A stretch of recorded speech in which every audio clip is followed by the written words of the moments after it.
শিক্ষাক্ষেত্রে যে জিনিসটা সেটা হলো আসলে দুর্নীতি একদম রন্ধ্রে রন্ধ্রে ঢুকে গেছে। আর প্রাথমিক শিক্ষার কথা আমি বলবো সবচেয়ে দুরবস্থার মধ্যে রয়েছে। বিদেশি বিনিয়োগকে উৎসাহিত করা, বিশেষ করে দেশীয় উদ্যোক্তা তৈরি এবং কর্মসংস্থান সৃষ্টিমূলক কাজকেই আসলে আমাদের উৎসাহিত করা দরকার। দ্বিতীয়ত, শিক্ষাক্ষেত্রে এটা আলোচনা হয়েছে, আমাদের একাধিক ভাই আলোচনা করেছেন। জিডিপির 2%-এরও কম শিক্ষাক্ষেত্রে, তাও আবার খরচ হয় না। তাহলে শিক্ষাক্ষেত্র আমাদের কোথায় অবস্থান করছে?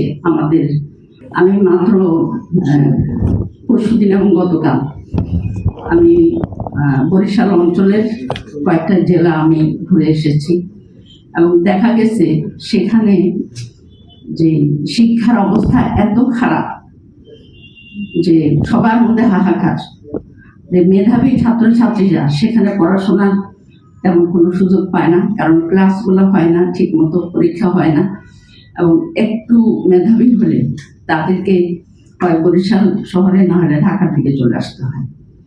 অথচ সেখানে কিন্তু সরকারি শিক্ষা প্রতিষ্ঠানগুলো ঠিকই দাঁড়িয়ে আছে এবং সেখানে শিক্ষকরা, কর্মকর্তা সবাই তাদের সমস্ত সুযোগ সুবিধা ভোগ করছেন, কিন্তু শিক্ষার্থীদেরকে বঞ্চিত করছে।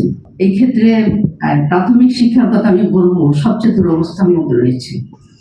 যে প্রাথমিক শিক্ষার ক্ষেত্রে একটা স্কুল প্রতিষ্ঠার প্রায় 20 বছর হয়ে যায়, তারপরেও প্রাথমিক অনুমোদন পর্যন্ত তাদেরকে দেওয়া হয় না।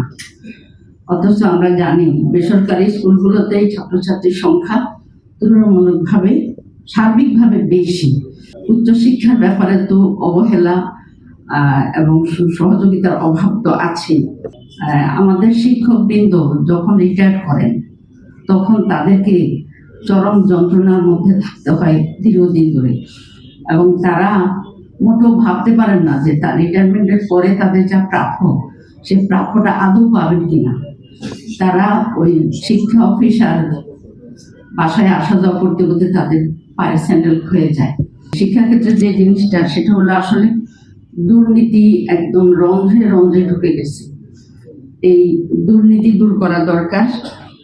তারপরে কাজের স্বচ্ছতা নিশ্চিত করা দরকার। যেই ক্ষেত্রে যত দেওয়া হয়েছে সেটা ঠিক মতো খরচ হয়েছে কিনা এগুলা নিশ্চিত করা। ইএফটি ফার্স্টের সাথে ট্রেড করুন যে কোনো জায়গা থেকে। ক্যাম্পাসে ক্লাসের ফাঁকে, ঢাকার জ্যামে বসে কিংবা ঘরে বসে, ট্রেডিং এখন হাতের মুঠোয়। তাই ট্রেড করুন যখন খুশি, যেখানে খুশি।